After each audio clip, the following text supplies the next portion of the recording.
So what I want to, I'm going to actually talk over some sound, if you don't mind.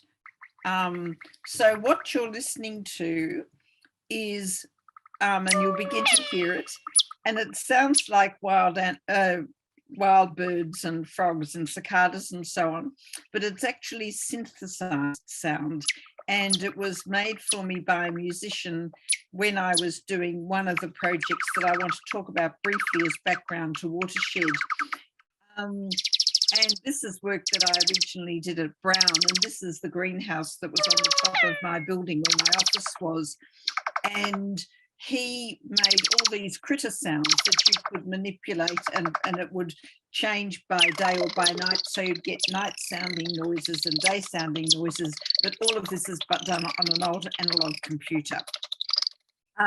So this was one of in a series called Earth Itself, and Earth Itself was primarily a program that I did at Brown University on bringing the creative arts and humanities into discussions on climate change and the environment, because I was with the Institute on Environmental Studies, but also across the physical and biologics, life sciences. And the idea was to get people to engage around issues, not only within the university, but with other universities in the city of Providence, Rhode Island, and with civic players and with other academics. So, and that was somewhat helped because Brown is on a hill with beautiful land around it and old buildings, and down the bottom of the hill is Rhode Island School of Design. And that was very helpful in terms of people who might have had positions at RISD rather than at Brown University. The way I did it, because the brief was, we'll get the arts and humanities into issues around the environment, and that was all I had to do for 5 years. And so I used the elements as a way to think about that. So, and I'll come to that in a second, but the program actually each year included a library exhibition. It included poster presentations and a flash lecture series that I got PhD students to do, keynote addresses from some of the top climate science scholars and artists and humanities people in the US. We did installations and exhibitions. We had a film festival each year and various other activities. And the various other activities really depended on the particular art practice that I brought in. And the aim was to engage people in ways other than they would engage if, for example, they read an article about climate change, or they were studying geology or botany. So the first thing I did was that I took these elements and then I tied them to particular practices. So for Earth, which was a focus on stewardship and custodianship, I used dance, and so that's what you're looking at now. And the dance was wonderful because the entire dance performance, which was choreographed for the festival, was done on wet clay. So the dancers made imprints in the clay and wore the clay out and carried the clay everywhere. So it was a wonderful metaphor for thinking about the way in which we tread heavily on Earth. The second program was called Atmospheres. So that was around air.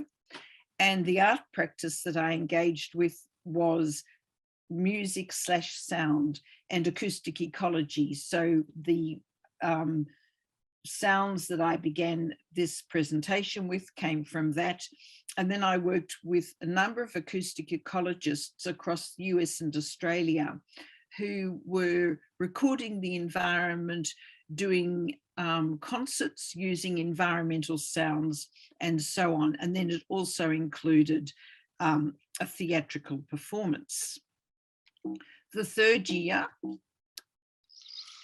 so that's the sound again of one of the records. That's the Macritta sound. Okay, the third year was fire. This is 2017, and I used this sort of provocation of what fire does, because I didn't want to think of fire as destructive entirely, although I did have Stephen Pine, who's one of the world's top historians of fire, giving a keynote. But also I was looking at fire as productive, and in fact one could now think about fire as essential for the Anthropocene. So we could go right back and say, well, it isn't so much around industrialization, but around fire itself and how we use carbon to produce things, or produce carbon as we make goods. And in this, I worked with Rhode Island School of Design, and we had 2 weeks of lectures with fire art. So the top picture is from the glass blowing department at RISD. And they had a whole lot of students who work with glass doing a performance. And this was around heat. And then they went from that to making volcanoes out of glass as we were watching it. The bottom image is from a artist also at RISD who works largely in ceramics, where he was doing things with both baked clay, the pots, and then wet clay, which is this web with wet clay wrapped around it, which as it dried out, cracked and fell off. And again, the artists really engaged in the metaphors of the environment. The fourth year was Water's Edge, and I used mouth and voice and text for this program, for the arts component, and particularly for creative nonfiction writers and poets, as you can see there on the poster. And both this one and Atmospheres have resulted since in publication. So I've got a book coming out called Water's Edge next year, which involves a number of these people and other people who've written on water, and that includes water in all kinds of ways, from swimming holes to the ocean, to the drying out of water and rising sea, and so on. The final one I called Blue Sky. So I'd used my elements, and the whole point of Blue Sky is the notion of blue sky being to imagine a future.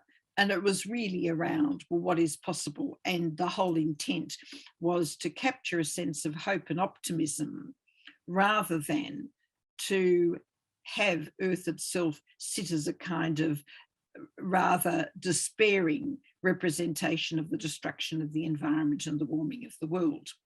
And for this one, I used film particularly because of the ways in which people have used film, science fiction film, for example, as ways of imagining a future, positive or negative.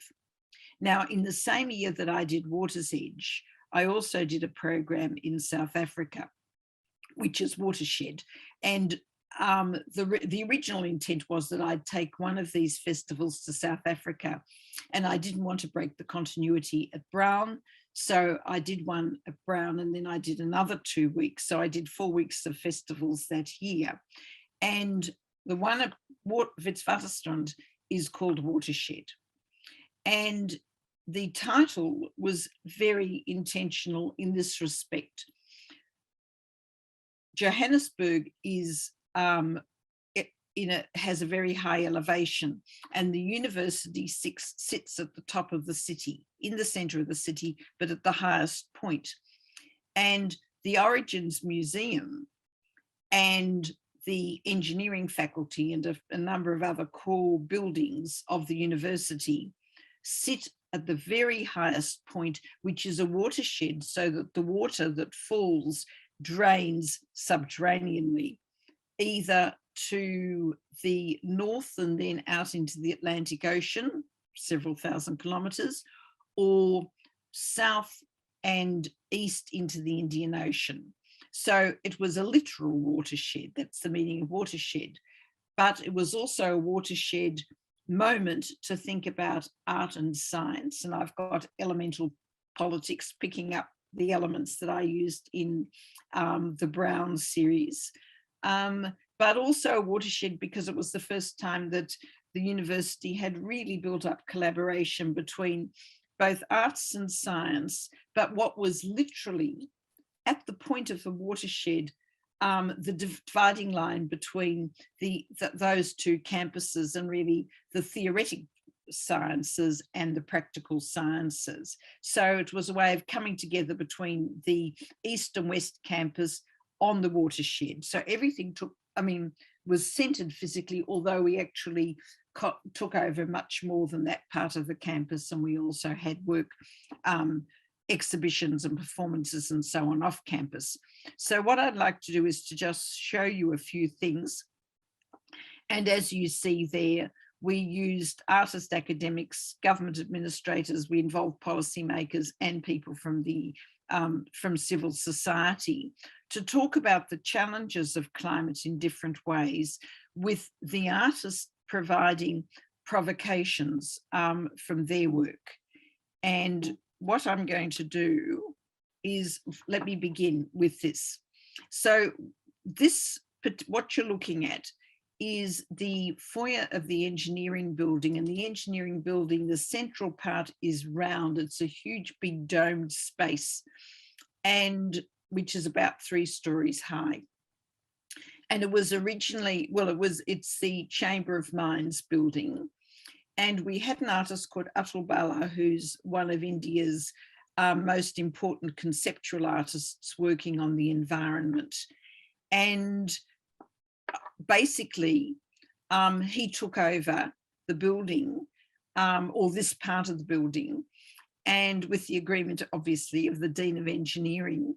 And wonderfully, the Dean gave him carte blanche. And so he painted a whole lot of the stuff black, and then he surrounded, had a number of installations in this space, all of which center around Johannesburg's origins as a gold mining site and the destruction of the environment as a result of gold mining.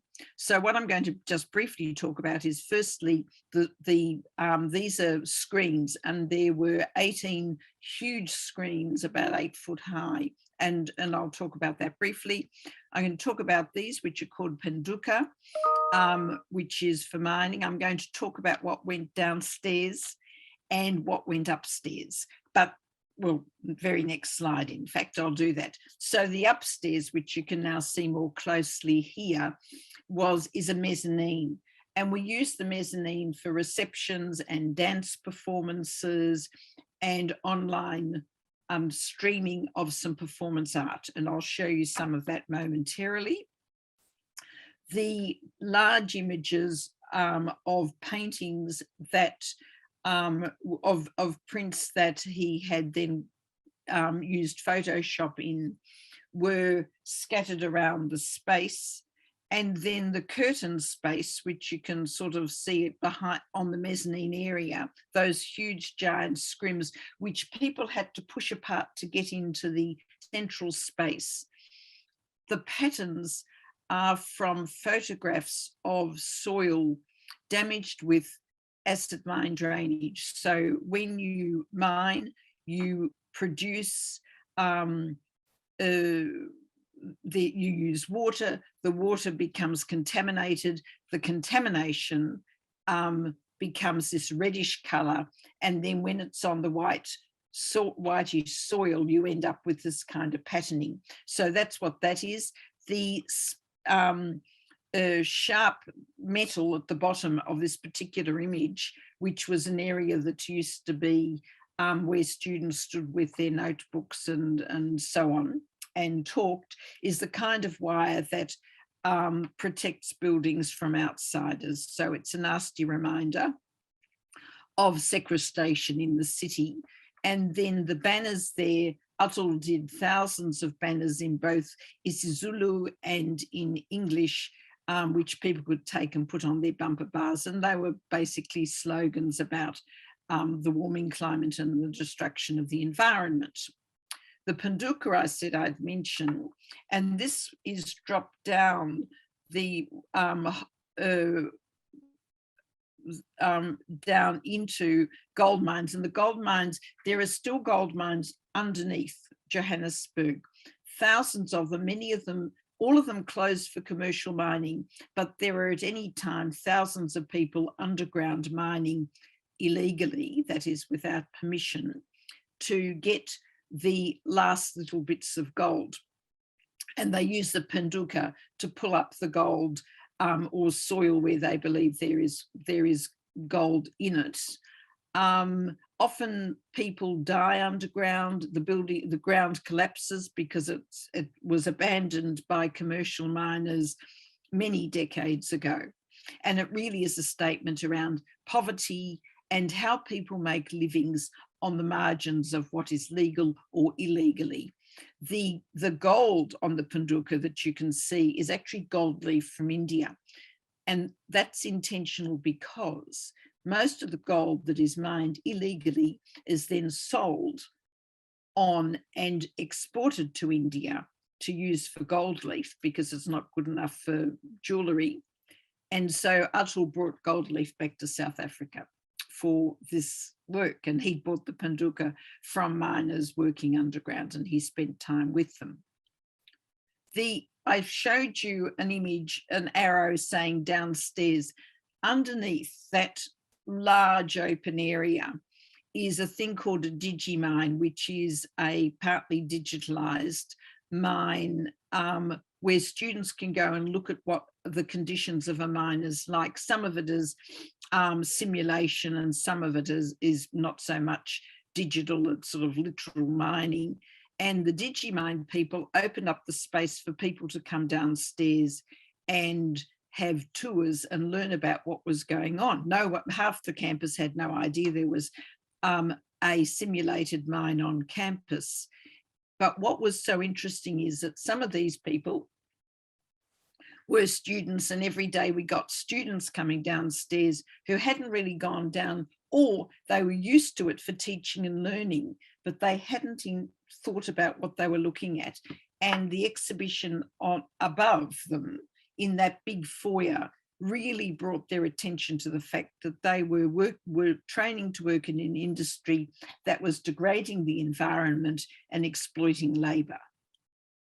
So this is what acid mine drainage looks like. So it's a reddishy yellow colour, and this is completely contaminated. You cannot use it for human and non-human life, and as you can see, also not plant life. The plants die with it. Another one of the artworks was some work by Brian House from the United States, and he went to a working mine and collected acid mine drainage. He went with students and staff from the university. So the university was implicated in all of this, right? And that was part of the point. And he collected the acid mine fluid, which is highly contaminated and dangerous, put it into these old chemical jars, and then you can see these old sound down the bottom from old boom boxes, and I'll let you have a listen to a bit later the sound that he was projecting. And this was again in a big open air area in the electronics centre in Johannesburg that is co-owned and run by Wits. And what he did was amplify the sound of chemicals leaching in the water and changing over time. So you start with water one colour, and then 3 weeks later it's changed again. And he amplified. You cannot, of course, hear molecules of water bounce around just by listening, but that's what he did. This is the work by Lucia Monge, who's Peruvian and who does mostly art performances around plants. But what she made was this fog catcher, and the inspiration are from fog catching plants in the Namakwa Desert, which is on the west of South Africa near to Namibia. And the point about that is these plants live in environments where there is almost no water at all, but the plants have adapted to be able to absorb fog in the atmosphere, and they survive on the fog.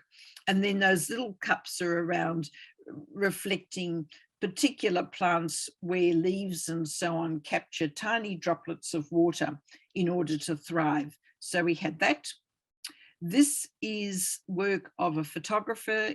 These are photographs of stains on rock, and these are rocks that have been dry for hundreds of years, but the stains are from water, and over time water, you know, the dropping of levels of water have left these unbelievable marks. This was a whole wall. So it looks small here, of course, on your screen, but you have to imagine that it was about 5 meters by 1.5 meters. So it was quite an impressive installation. This is work of a colleague and friend of mine, Christine Dixie from Rhodes University, who's an artist and whose work is in the Smithsonian Institute, amongst others, on Earth. And these were photographs that she had printed on brushed metal. And then there is a second layer. So you've got the brushed metal layer, and then the other layer is of bright blue perspex. So it's water. And then she drilled all these holes in it so you could see the bright blue through it. And what you're looking at are images from engineering drawings for fracking. And this is taken from the Peru where there is fracking. So it's really a fairly subtle argument against fracking, and her stated comments make it very clear what it's about. So just to give you a little closer look at it, it's quite extraordinary, including what is underground and then the way in which the earth cracks in order to access natural gas. So the next one, and I'm going to show you something in a moment from this, but I'll go through these slides and I'll show you the live stuff because I couldn't get them to work as I did the sound. So these are hyenas, and they're made from wood, found wood and other found bits and pieces by a friend, and Hanali Kutsia, who's a sculptor in South Africa, and now my privilege is a student of mine. And so Hanali made these hyena, and the point is that hyena follow the water course. So if you see a hyena, you know there's water nearby. So it's about animals' sense of environment and the way in which any animal uses an environment. Now, Hanali made an animation of the hyena, and I'd like to show, it's only a minute, so I'll show it to you in a moment. And that was on a loop, so that when people went into the gallery and saw these hyenas, it was the same gallery with Mark Lewis's photographs of water on stone and Lucia's fog catcher and Christine's work with the fracking. There was these hyenas, and then behind it was a video, and the stop frame was on a loop. Then the last piece that I want to show you, and again I want to show you very quickly a short clip of this, is a work called Pushing Against the Frame. You can see the man's shadow in there, which is Marcus Neustetter, and the ball of plastic is 2/3 full of water, so it weighs a massive amount. And as I said, most of the activities of the festival were on the watershed. He had to push the ball up to the watershed, and the duration of this was while we were having the opening reception of Watershed and talking about climate and drought. And at the same time, a number of cities in the country were still experiencing harsh drought and needing water brought in. Cape Town had had 2 years of drought. The day we opened, the taps went off and we had a water-free campus for the day.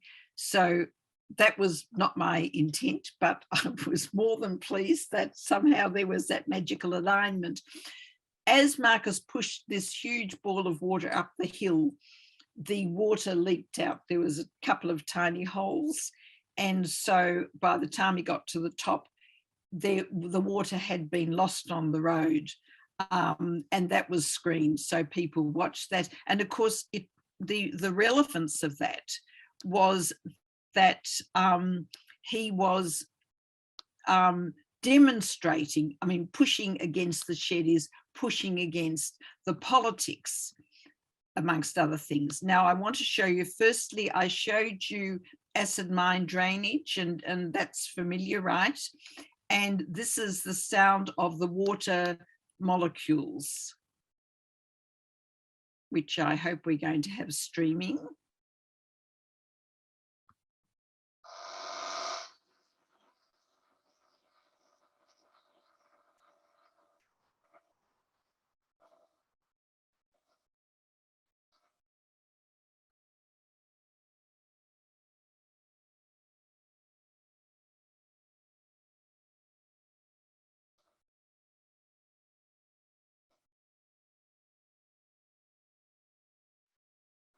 Okay, so, and the point about that was simply the liveliness, the aliveness of toxic chemicals in water that would produce that sound if you amplified it, although for the most part we're entirely unaware of that. The second video I want to show you is the stop frame animation of the hyenas. And what happened was that Hunley decided it would be fun to take those wooden hyenas out of the gallery and let them walk across the watershed. So here they are, having a little walk. Just let me download it. And so these are the students going to and from their business, and there are the hyenas.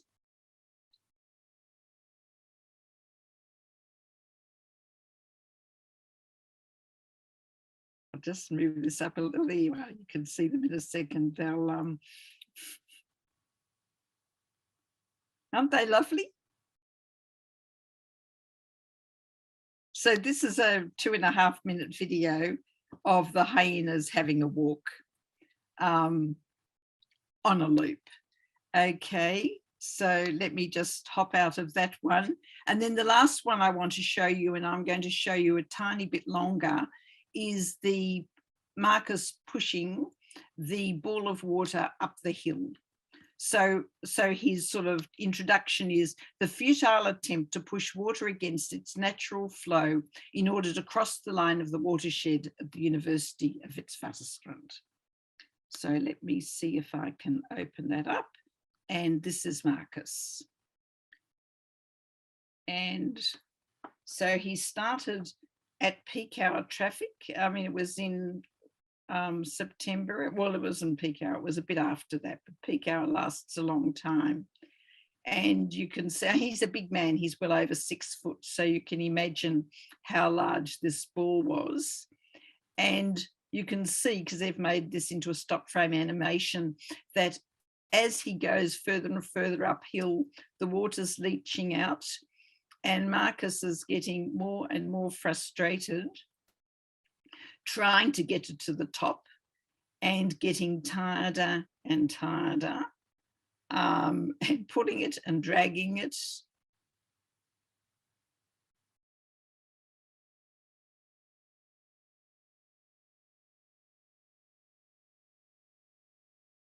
And there's a little trail of water you can see.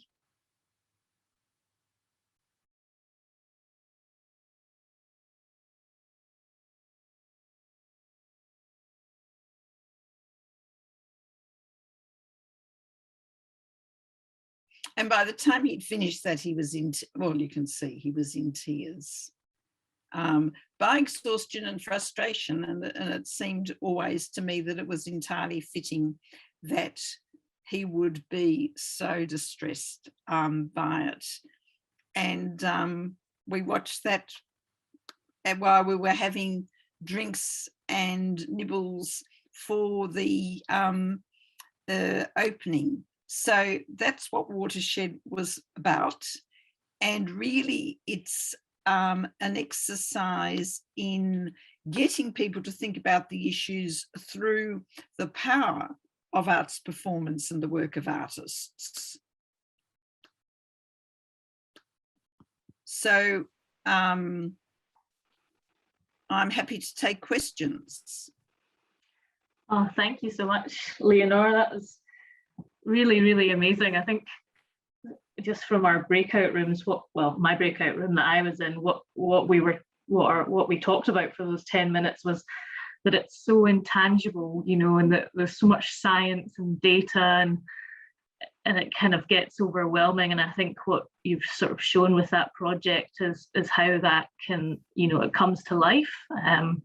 You know, we're not all scientists, we're not all naturally can look at a publication and sort of feel dread, but I think when you see those images like the acid and the hyenas, and you can automatically connect to that, and it's a really innovative way to do cross-disciplinary research. You know, that's what this group's about, to, you know, bridge the disciplines. But it's rare that we find a really amazing example of science and arts coming together to really drive home those messages in a way that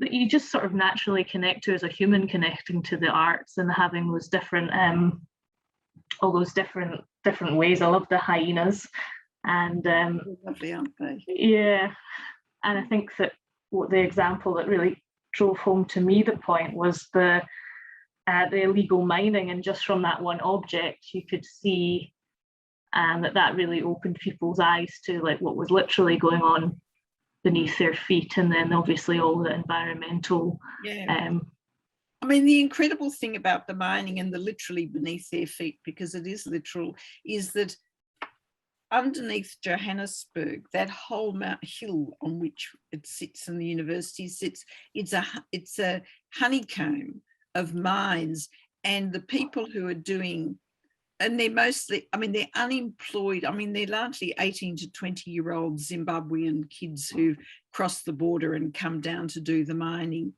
And where they're mining, if you think about a honeycomb of mines, where are they getting the gold from if it's been mined out?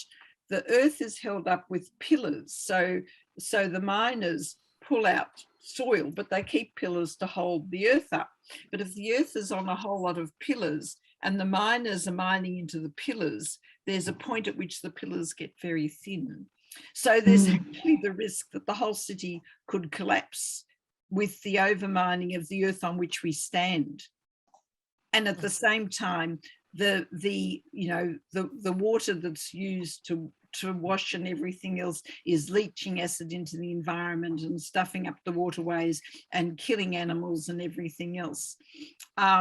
And of course, this is a country where, you know, as Australia, where there is so much biodiversity that is under threat as well. But yeah, I mean, it was absolutely, you know, amazing to bring all those about. And I mean, what I showed you was simply, I guess, the most important works of art, but there was a lot of student art and there were other exhibitions. Sari. Yes. Oh, I have a comment. It's just you get me. You're pushing my thinking. You're pushing my thinking with this thing. It's so rich with you know, about pushing the boundaries. You know, that across science and arts and humanity, and I can see that. This is my own reflection, that as academics, sometimes we are so privileged, and then we try to protect what we believe, the way we are doing things. Yeah, this is the method, this is the way we are doing things, and often we are working in silo instead of trying to grab and understand history and what we believe as modernity, what we believe as technology. And in your presentation, I mean, with the work, actually is capturing how the history or historical abuse of the environment. I think that's, but for me, it's a lot of thinking, and it's a very eye-opening. And how that relate with the life of the animal, of the hyena, the human, the exit, water, and also poverty. And how people living in the margin between legal and illegal way of making a living. So there's lots of things. I mean, so that's lots of thinking for me. But how then, what is next from here? You know, because we can argue that, okay, the artist the art is presenting that, and that's their achievement, right? But what is it that relate to the, what's next after this? Well, I mean, there's many what's next, isn't there? Because Yes. this week and next week is part of the what's next, and this is a really important COP's conference of the parties, and the parties are signatories to the agreement to tackle climate change, and that's critical. Artists have always worked around and with COP.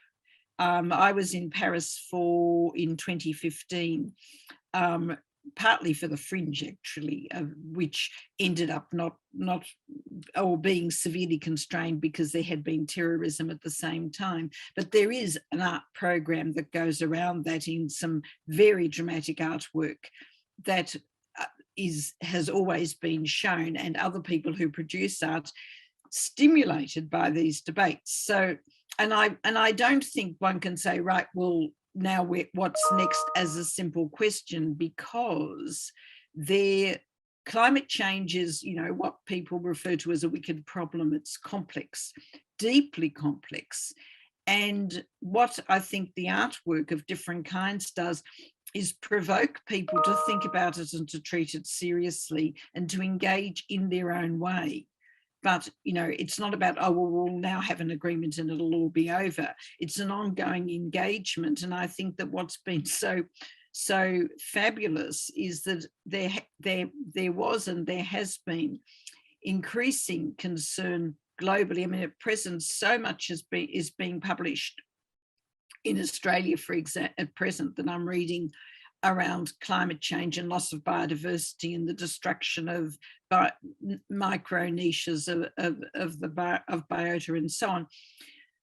Partly because, people have stood still during COVID and had time to think about it, I think. And having spent 18 months talking COVID, we actually quite appreciate the space to be talking about other things as well.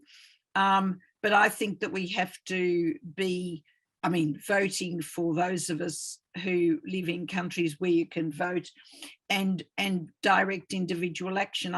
It actually matters that we walk rather than catch a car, for example.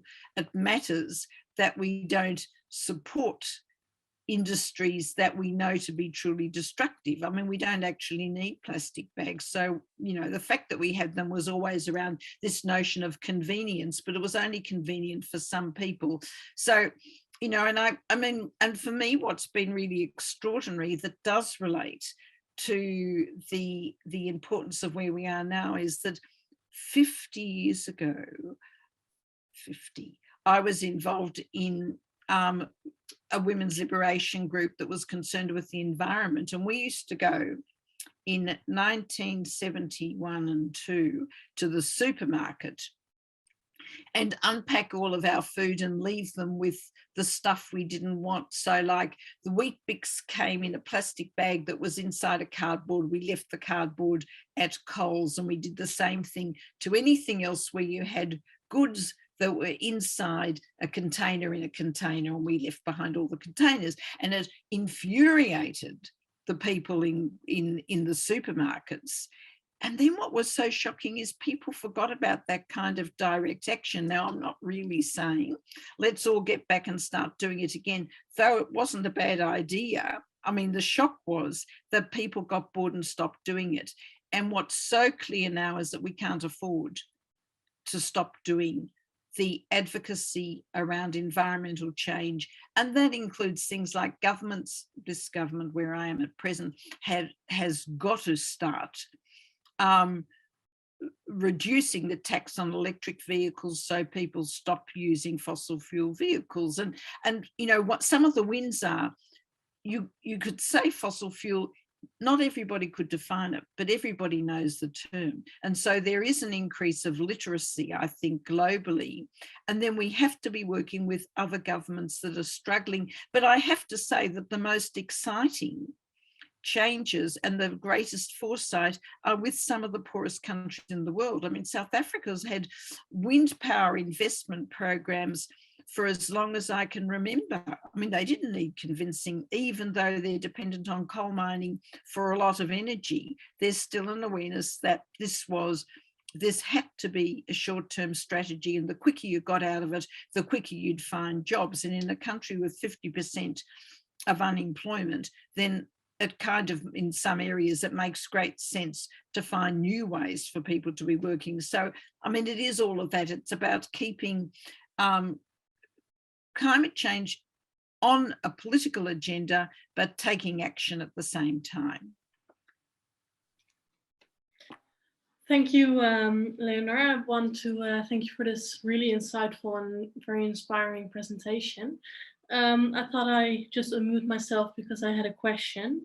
Do you have an example of those, over the years that you have all these exhibitions and installations and art performances, that you really saw a change or an influencing or changing policies in a case that you had? For example, the mining that you see over those years with all those installations going on, we really saw a specific change happening on a certain topic in that area or in that place?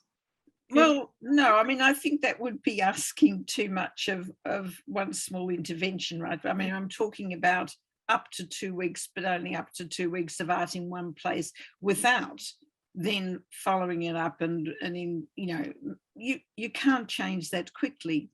Yeah. But what I do think is that still people at Fits in Engineering talk about Watershed, and now include teaching their students about the risks of illegal mining, but why people mine illegally and the risks to their lives, and see it now as an equity issue.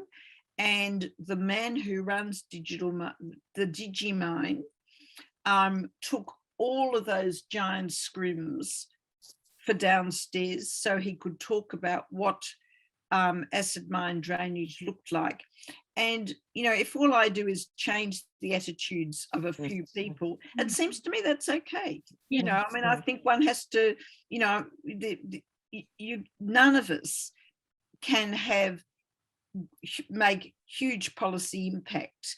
But anybody who was involved was touched and thoughtful, and all the people that were involved in that and more are still involved. So, for example, the exhibition area was in the Origins Museum, and we've been talking about doing a series of seminars over the next year around art, science, rocks, and geology and biodiversity and everything else there. So it kept the interest going, and I think that's really important. Yeah, thank you. Thank you for answering that. Mandy? Yes, thank you. Let me just get my hand down. I really enjoyed your presentation and how you presented it, and I felt lucky to be able to experience the art, even though I'm not there.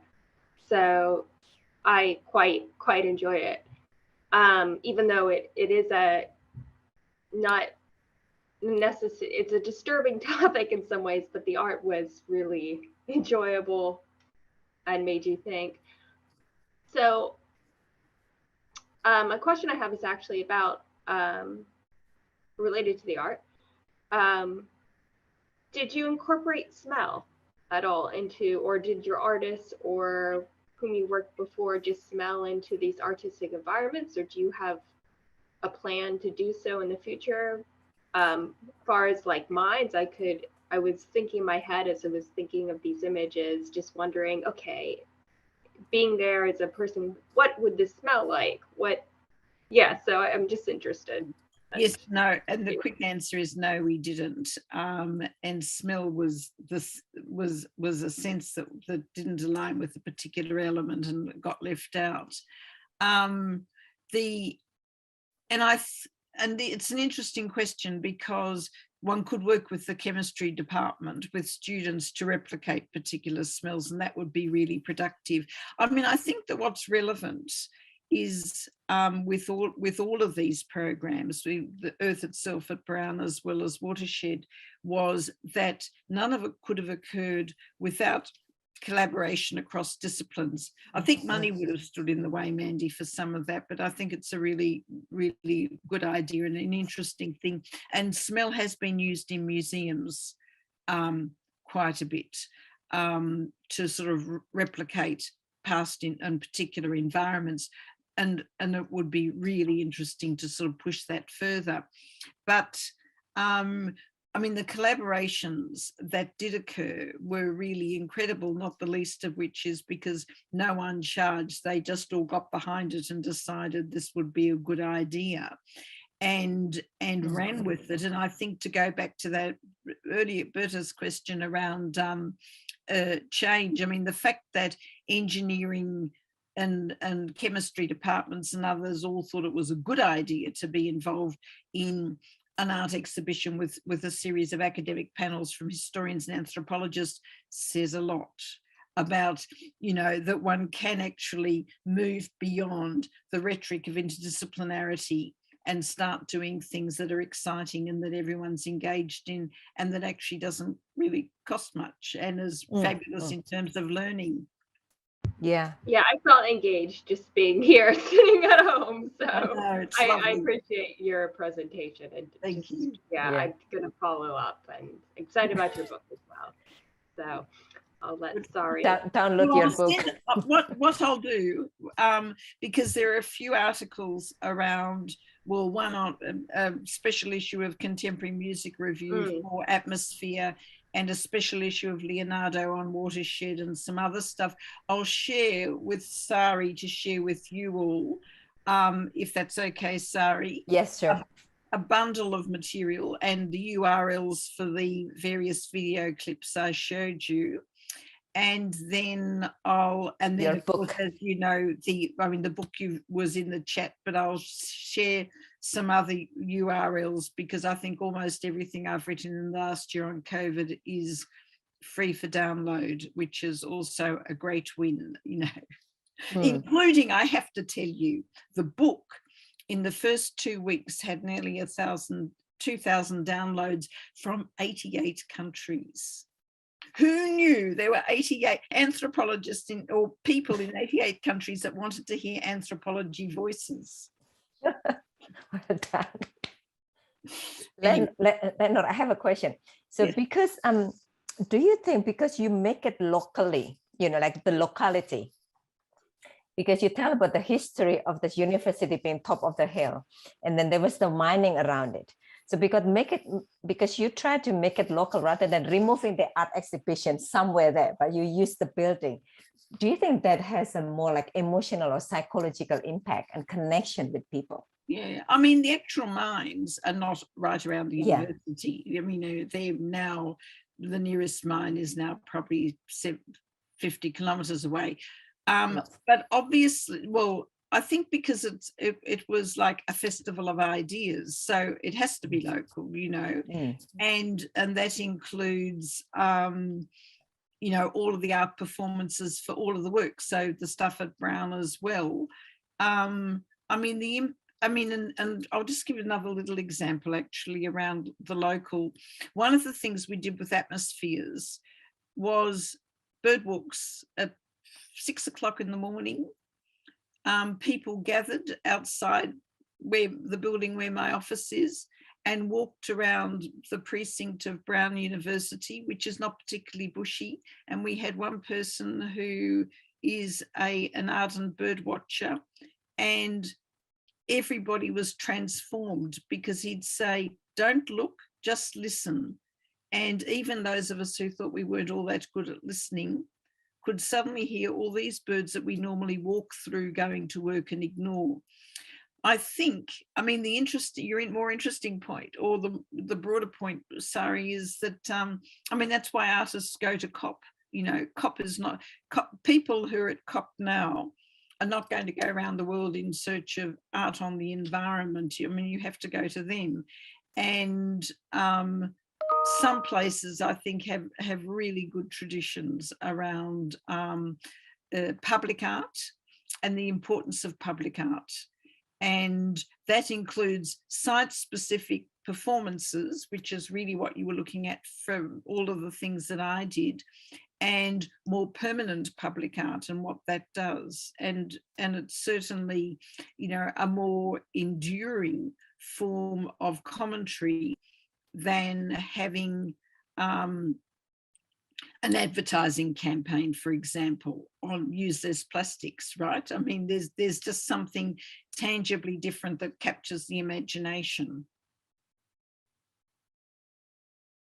I really love the metaphors, you know, the emotion, that the capture of the human emotion, and then, you know, carrying this one. There's another comment here, very symbolic, the struggle to get the water up the hill against the natural flow. Yeah, I know. After seeing the result from the floods in the South Island, water flow follows in own path in the end. Yeah. Shabnam. Shabnam. Thank you very much for your presentation. My background is nutrition, so no relation to the art, and I don't have any art skill really, but I was just thinking what you presented, the interpretation of what I was saying, it was very similar to other people here, at least in this online room. However, we know that in art exhibitions, people can get their own conception and understanding from what they are seeing from that piece of art. But what it has been presented so far, it seems that it's coming to a very mutual understanding about the climate change, about what we are going to face. So I'm thinking that to take this to another level, is that possible to capture audience of those exhibitions before and after visiting those arts, to see that what did they understand? And that can be a kind of a reflection to some of the policymakers that although art can have different meanings for different people, but for some topics like climate changes, there is no other interpretation. We are all talking about one thing. Well, accepting, unfortunately. I mean, there are some people who would question that as propaganda. You know, you think of America's former president. I mean, he wouldn't be touched by it other than to think, oh, there's still gold under the city. Terrific. You know, we can get rid of the city and leach out all the gold as well. Lucky me. You know, I mean, we didn't do exit interviews. I have no idea how people read it. You got my enthusiastic revisiting of it, and clearly it affected people who went there. But you know, at one level, art is didactic. I mean, some of the art in addition to some of the works I showed you at Brown, there were lots of other artwork, and some of it was more or less didactic. Some of it clearly doesn't affect anyone. And, you know, we had huge photographs on buildings of the sort of iconic photos of ice melting in the Arctic. Did that change American policy at all? No. Did it even change some of the people in the city who walked past that? Probably not. They just thought, oh, nice icebergs. And I think it is a challenge, but I also think that that doesn't matter, and that some people who are affected is enough. And I guess that, I mean, partly, it almost wouldn't matter if it wasn't, it didn't have a message as well. You know, I mean, I enjoy the creative arts as a viewer, not as an art maker, but the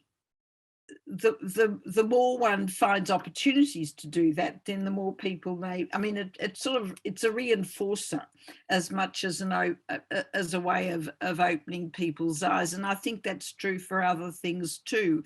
And so there's been, I mean, another example would be the powerful work globally being done by artists on slavery, and in South Africa, lots of stuff on the slave ships. And some of it's controversial. There are always debates about enslavement and different countries' experiences of it. But you know, the works of art are provocative, and that's their value. Thank you for that. And I do agree that all those changes they need to happen at multi-sectorial, and it's not very easy to get the policymakers' attention with a single message. So having passed that message through different channels, through art, through public health, through, you know, all different science channels, it will end somewhere that we are all hoping. Well, indeed. I think that's how one does maintain one's hope, and rather than be overwhelmed by the enormity of the problems that we face as a globe, and then give up. And it's not an option to give up.